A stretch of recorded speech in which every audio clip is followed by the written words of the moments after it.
Welcome back to the Commanders Declassified Podcast, your home for all things Washington Commanders. We got a few things to talk to you about tonight, but first, let me say what's up to Eric. Eric, how you doing? How you doing? Happy. I was about to say happy holidays, Hanukkah, and I just kind of flubbed it in the middle there. So it's going to be a long night for me. But to answer your question, I'm doing great. Great. How are you? I'm doing great. It was a wonderful holiday. Good. Taking some time off and everything like that. And now we spent up all our Christmas money. It's time to pay the bills, man. Take it away. All right, it's time for a parade in Pasadena. Tradition meets college football action in one epic bowl game. And with DraftKings Sportsbook, you can make every play count. New customers can score $150 instantly in bonus bets just for betting $5 on college football. You watch a lot of college football this year? I did. Colorado. Yeah. Oh, you were pointing at your watch and all that. I got you. I watched a lot of highlights. I got a lot of catching up to do before draft season, but a lot of good football to be played. The bowl games are coming up this weekend. Download the app now and use code CDP11 on the DraftKings app. For new customers, you can score $150 instantly in bonus bets for betting just $5 on college football only on DraftKings Sportsbook with code CDP11. The crown is yours. Gambling problem? Call 1-800-GAMBLER or visit www.1800gambler.net. In New York, call 877-8-HOPE-NY or text HOPE-NY 467-369. In Connecticut, help is available for problem gambling. Call 888-789-7777 or visit ccpg.org. Please play responsibly on behalf of Boot Hill Casino and Resort in Kansas. 21 plus, age varies by jurisdiction, void in Ontario. Bonus bets expire 168 hours after issuance. See dkng.com/football for eligibility and deposit restrictions, terms of responsible gaming resources. I've done better. Okay. Everything you do is a home run, Eric. I just want to put that out there. Now, to clear the record, I'm actually a University of Michigan fan. My family is from Detroit, Michigan, and I am a Mason Blue fan, and they're playing for the national championship. But I did watch a lot of Colorado because they were on the TV like all the time, and they started out great and then got smacked in the mouth the rest of the season, basically. But what about you? You don't watch a lot of college football? My Saturdays are usually spent tinkering with things in my garage or fixing something or running around. So no, I don't get a chance to sit down and watch college football games. I watched a few SEC games this year. I saw Georgia play and Alabama play a couple of times. I've always kind of loosely followed Auburn for whatever reason, since Bo Jackson was there back when I was a kid. But I don't really have a college team that I specifically root for. So I try to catch it, but I'm not a religious fanatic about college football by any stretch of the imagination. I just read a lot of scouting reports in the off season and watch a lot of highlights, but that's about the best I can give you. Yeah. I mean, look, I don't watch it religiously either, but if Michigan's on national TV, I'll catch it. And if, like I said, something I'm interested in. Colorado was an interesting theme this year because of the Deion Sanders angle. I didn't watch a single snap of Drake May this year. He's been all the frenzy on Twitter this week as for the Commanders. I don't think I watched but maybe 3 seconds of Caleb Williams on TV. I watched some YouTube stuff, but I'm not really educated on either of those two yet. I have watched a lot of Jaden Daniels since he was at Arizona State with Herm Edwards and such. And so I've been a fan of his a long time. Why are we bringing this up, Eric? College quarterbacks? I don't know, because during the Jets game, Sam Howell got benched again. Jacoby Brissett came in, and for the second straight week, Brissett looked a million times more fluent in the offense. Eric, is this the end of the Sam Howell as a starter in Washington era, in your opinion? As long as Ron Rivera's here, I'm not going to say no. If it were me, I would at least sit him this week and maybe give him a shot against Dallas at the end of the season. But he's so shell-shocked right now. He's so unsure on the field. And even when he makes the right throw, something bad happens, like the Jets game. Like both interceptions in the Jets game were the right throw to make, and neither were his fault. He hit Logan Thomas in the face, and then I think it was Curtis Samuel just fell down, and so it's tough. But nothing's going right for him, right? It's like in sports, they call that quicksand. He's just like, nothing is working. Everything he tries, just like the more he presses, the more like he gets sucked into it. So I think just to at least clear his head, at least sit him a week. Just give Jacoby Brissett the start in San Francisco because, they've got a great defense as well. And things are definitely not going to just, well, things don't, San Francisco doesn't tend to be a get right game for anybody. Let's put it that way.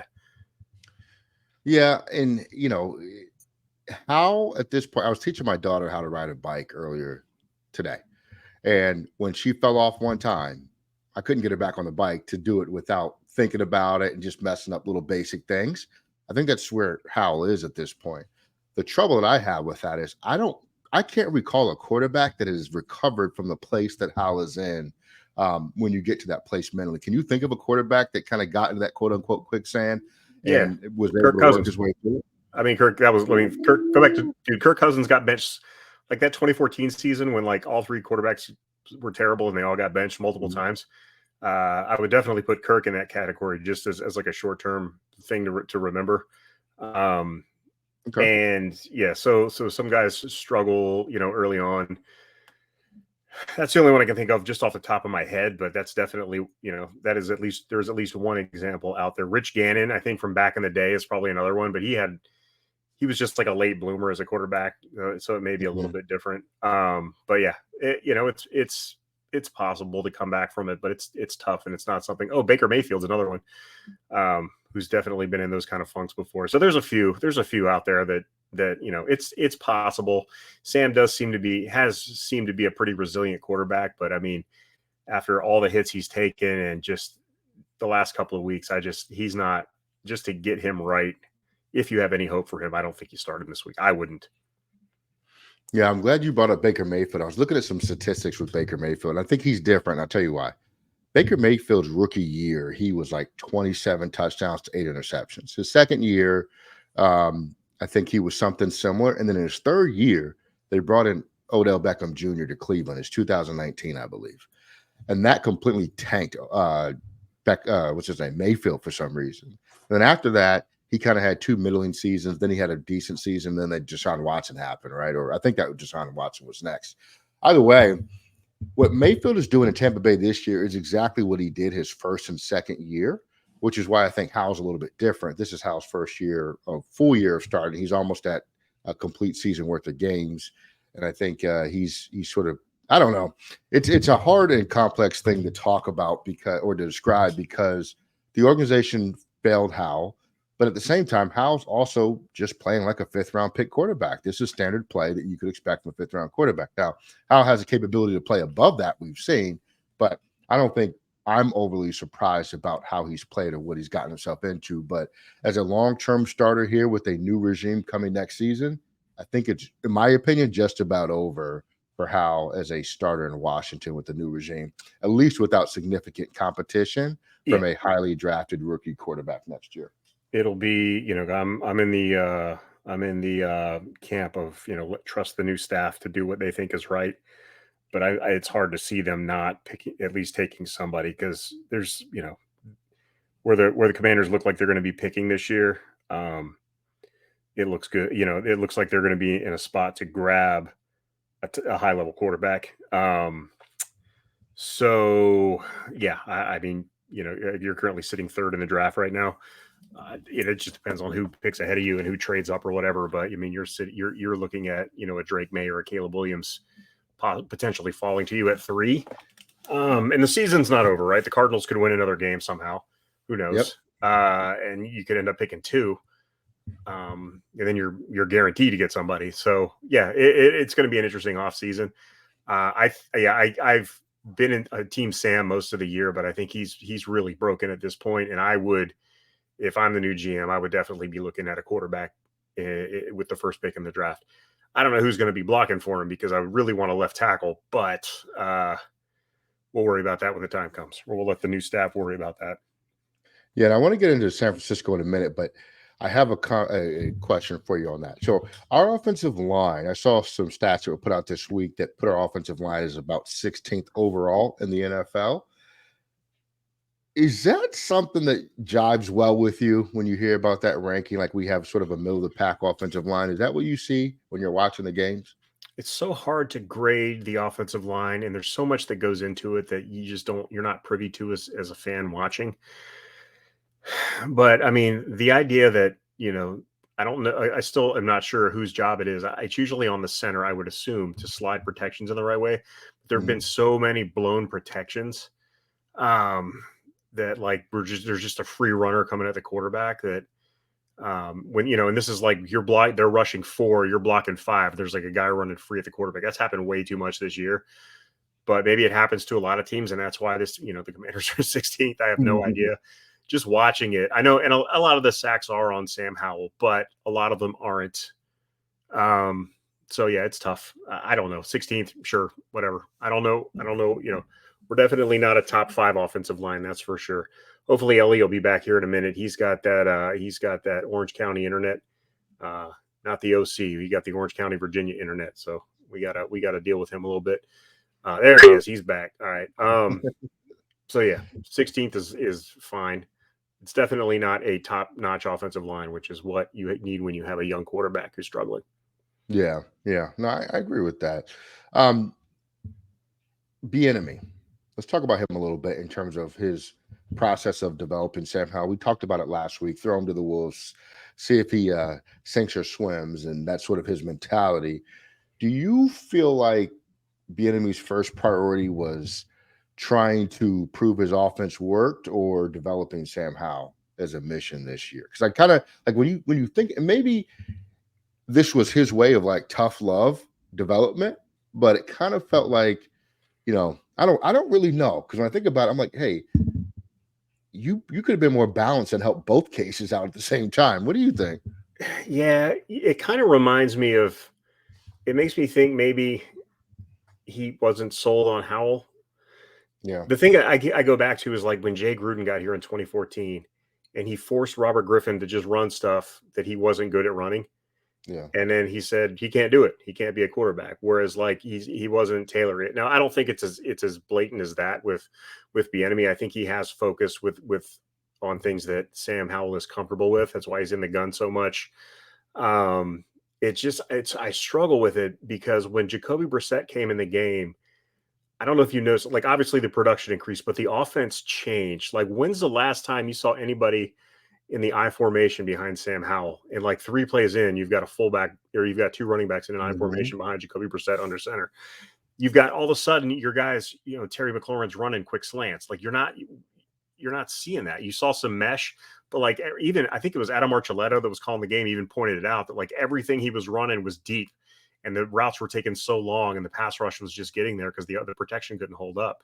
But that disappeared when Brissett. Now, a lot of it, I think, goes into like Brissett only gets so much work, and they're running the stuff that they put in case Jacoby Brissett had to go in. So the offense is going to look a little bit different. But it was just weird that you've had Sam Howell for a year now, and you haven't gotten him at least like somewhat comfortable running some things that might protect him a little more. I don't know. It's weird.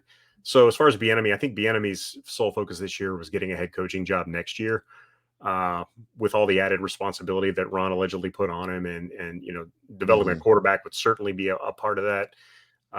But yeah, he really, I mean, from the outside looking in, he could have done a lot more to help Sam Howell out than he did this year. Yeah, I got a few thoughts on that offense being different because you called out a great thing. We always said when Kirk Cousins comes in the game, it's a different offense back then, right? Same thing with Haskins and whoever was backing him up, Kyle Allen or whatever. What I think there is some truth to Brissett doing a better job of staying ahead of the chains, which gives you more options to run from a play perspective. But you definitely saw different concepts and things like that you would ask yourself, why was Hal not also running these kinds of things? And I tend to agree with you when you say that maybe Brissett didn't really believe in him. But remember, Brissett didn't have a home last year this offseason with Kansas City, right? He was done. They were moving on to Matt Nagy. And Rivera was saying, hey, if you want to come be an OC, anybody that comes here has to be okay with Sam Howell. Now, you can also go back to last year and ask yourself, does Ron Rivera believe in Sam Howell, right? Because remember, Taylor Heineke paid attention. He wasn't paying attention. And Heineke had to go to him to say, hey, you should start Sam Howell this week, right? So, and Ron's like, oh, okay, I guess, right? And he did it. So I don't think Howell was supported by this coaching staff. I think Ron had no choice but to play Sam Howell this upcoming season or this current season. I don't think that was necessarily his quarterback of choice, and I certainly don't think it was Eric Bieniemy's.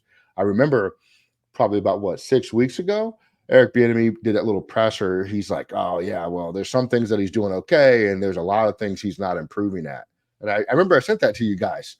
I'm like, why was it? Why would an OC say this out loud? Like, there's things that he's not improving at. So I don't know, but I don't think that the coaching staff supported him. Now, I also was never a tremendous believer in a fifth round pick because of the fact that it was nearly impossible for him to be successful.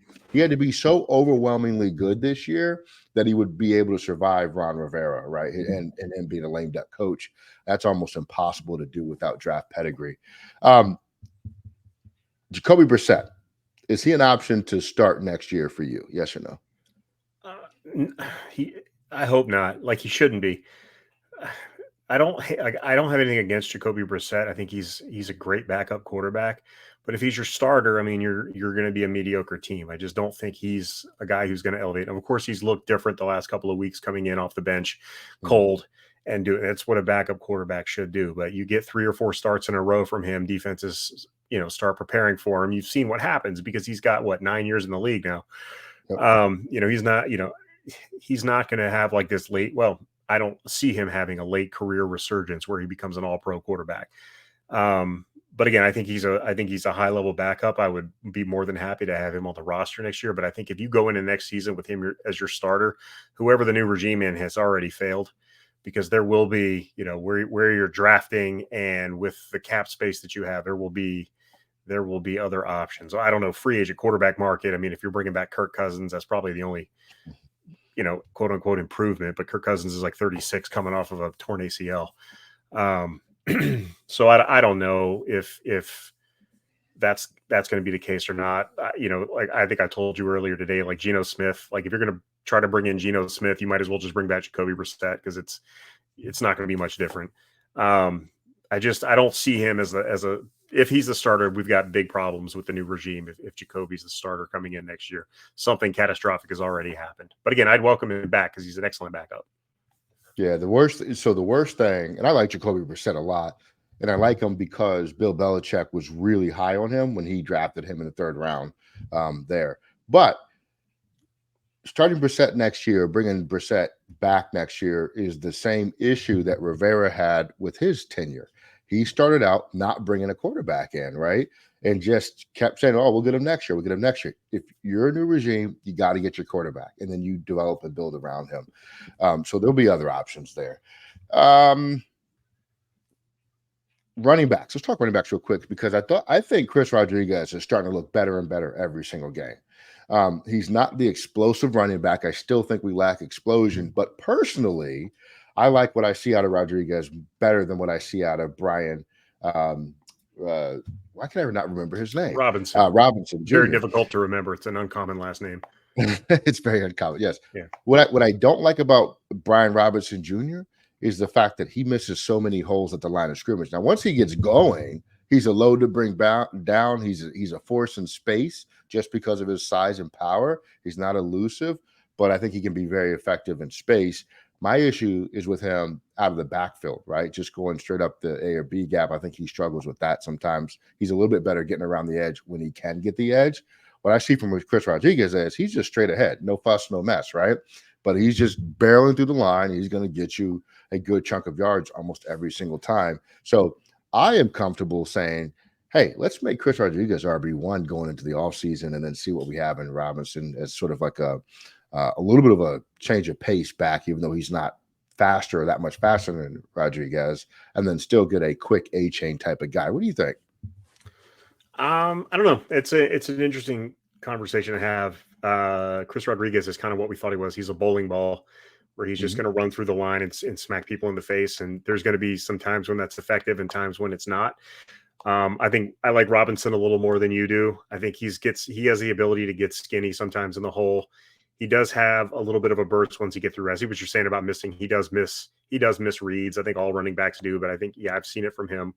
But he's had some really nice explosive plays, and his ability to catch passes out of the backfield has been impressive this year. And he's really done some good things in space after he's caught the ball. So I like either one. I don't think either one is irreplaceable going into next year. I think that's another I don't think there's any position on this roster that's irreplaceable at this point. You're 4-11 at 4, whatever we are.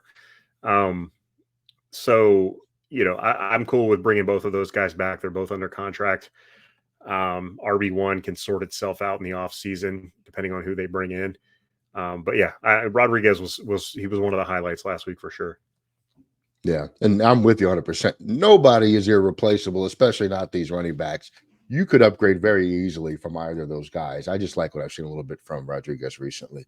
All right, let's turn our focus to the San Francisco game real quick.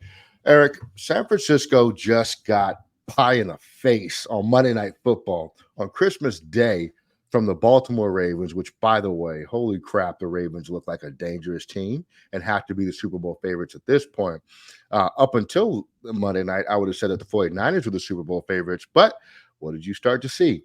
You started to see some kinks in the armor of Purdy this week. What do you have, 5 interceptions, 4 or 5 or something like that? He had 4. I think the other guy had 1. Oh, Sam Darnold came in. And Darnold had 1 too. Holy crap.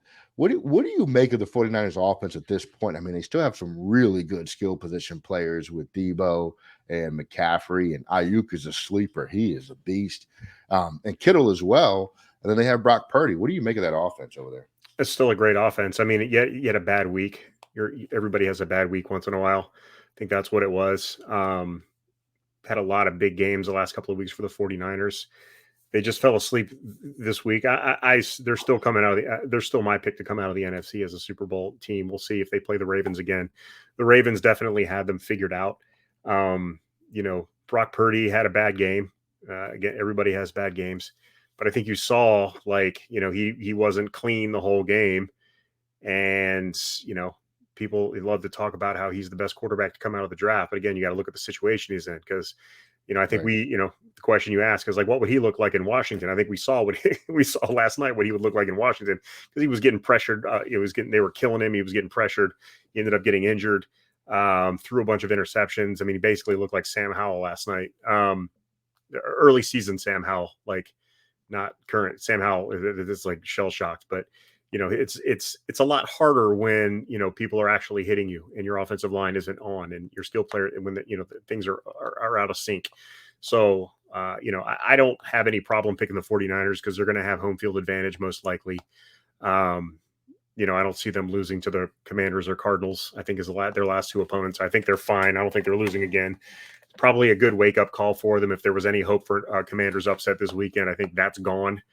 Now that they just got curb stomped last night. So we'll see how bad it gets this week. But 49ers are still the cream of the crop, at least in the NFC. But the Ravens, yeah, you're right. The Ravens looked great last night. Yeah, I think what I think it was is the 49ers just got out-coached. They got out-coached and out-schemed on both sides of the ball, really all 3 phases. They didn't have any answers for the Ravens defense. We don't have that talent level that the Ravens defense does. We don't have a Kyle Hamilton. My gosh, Jadeveon Clowney was in Purdy's face all night. And the Ravens have a lot of not no-name guys, but not big names all over that defense. I mean, granted, this is a battle that was a battle of linebackers, which we have none of, right?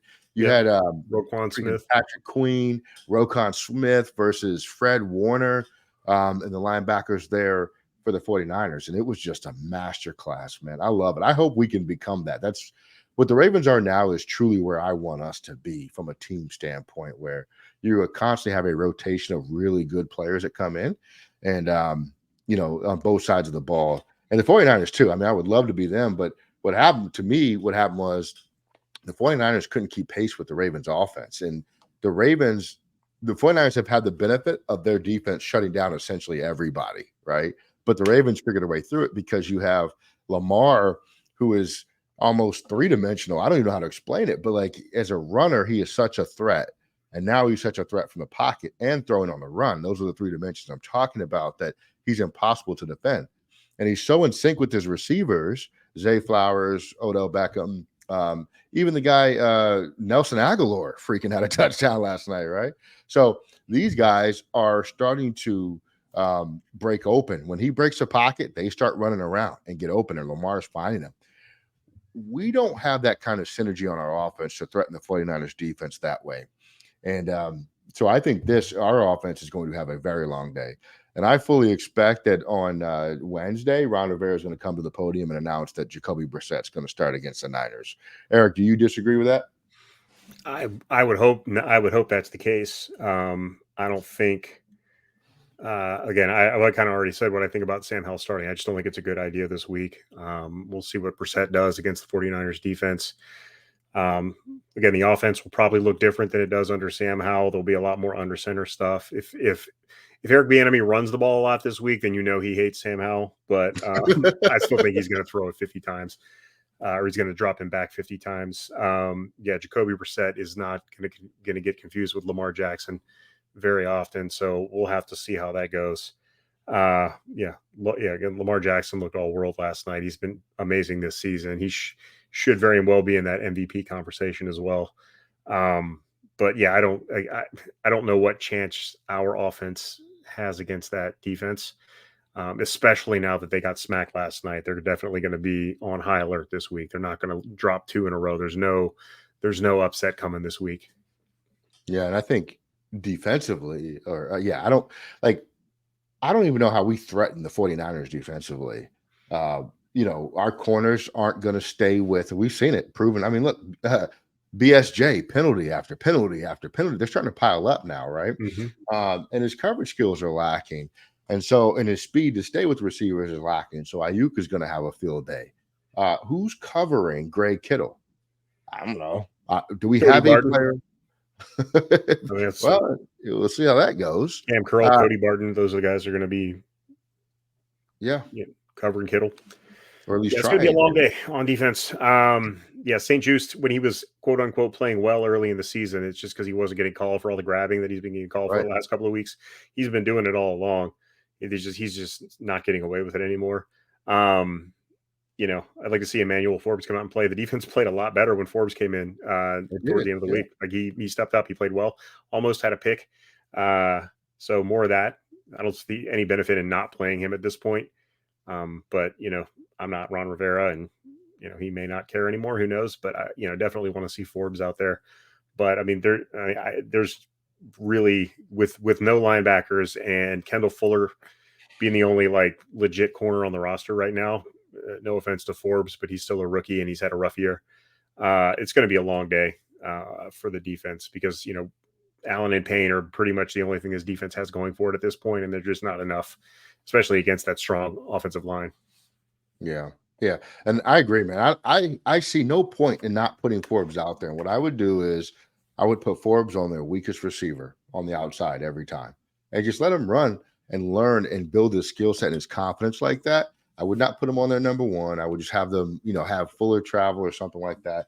But I just at some point you got to try to get something out of Forbes. He came in the second half due to injury, and he was okay, right? And so let him build on it, right? And Purdy is a extremely accurate quarterback, right? But he can be picked off. You've seen it. It can happen if you get pressure from your ends, and that's our problem. Is that Tuhill and Smith Williams, and they haven't really generated the pressure that we want to see. Yeah, not liking KJ Henry against Trent Williams too much. No, not a good matchup. Trent Williams got hurt. He came out of the game last week, but he's going to play. Fine. Yeah, he'll be fine. He's a beast. So I think offensively, the 49ers could put up some really big numbers. Like you said, it's coming off that Ravens game. I think that we could theoretically see 36 points easily from the 49ers. And I think offensively, depending on who starts, if Howell starts, I'm going to say that we put up 10 points because I think he's just that out of rhythm right now. And if Brissett starts, I'm going to say we put up 19 points. And so I think against this defense, that's what I would expect. So I'm going to predict 36-19 because I believe Brissett's going to start. What say ye? Yeah, I'll go 42-21. I don't see Sam Howell starting this week. If he does, the Niners are getting a defensive touchdown for sure. Whomever, if you're in your fantasy championship this week, start San Francisco's defense if you can. They worked for Ellie against me last week. He started the Jets and got 160 points out of him or something. So yeah, I'll go 42-21 with Brissett playing. and he may not look as magical as he's looked the last couple of weeks. Yeah, agreed. All right, so it's not going to be a good game particularly, but I don't think anybody should be expecting it to be. Generally speaking, focus is on the offseason for me as a fan, but I do want to see our team fight and play well. Of course, no major injuries. And Terry, I've loved seeing Terry come on as late. He's been getting a lot of disrespect this year, and I think playing with Brissett has sort of revitalized his legacy with us fans a little bit, but I want to see that happen from the start of the game, not just when the backup comes into play. And Ron Rivera, sir, was this your last 2 games of the year? Just don't mess it up. And Bieniemy has a lot to prove offensively this week as well. What do you mean by mess it up? Don't win? You know, I don't want to say it, but I mean, at this point, it kind of is what it is, right? Like that draft pick is right there. Let's go get our guy. You got to look long term. Gotcha. You got to trust the process. Yeah, that's right. All right, Eric. Any final thoughts on the game or anything we talked about? Probably bail early on it for a New Year's Eve party. So it's almost the off season. That's all I can say. It's a 4:00 game, right? Because it's out west. So yeah, I'm definitely probably not watching the whole thing. Yeah, especially if we're down 30 at halftime. I'm not finishing. We'll only be down 28, so then you have to watch. Exactly. Hey, I want to see a lot of Chris Rodriguez, a lot of Forbes. That's it. I don't even think I care about too much else with this game. A lot of Rodriguez, a lot of Forbes, and I've given up completely and entirely on Cole Turner. By the way, all that excitement I had at one point in time, I'm done with that guy. It's not happening. He's on a milk carton. Is he even playing? I haven't seen him in weeks. They're targeting Bates all over the place, and he can't catch. So, oh my God, that dude's dropping touchdowns in the end zone like nobody's business. I'm over Bates too. You remember how high we were on Bates after his rookie season? Bates the blocker, I like. Bates the pass catcher, not so much. Bates is a third tight end. That's exactly what he needs to be. Happy to have him as a third tight end, but you can't rely on his hands for sure. Yeah, they're like bricks with lotion on them. That's what they are. All right. Well, shout out to Brian. Shout out to Mike. We should catch them next week. Eric, it's fun as always. Let's go get through this 49ers game and get our focus on this offseason. What do you say, man? Sounds like a plan. All right. Now, the classified universe, we shall catch you later. See ya.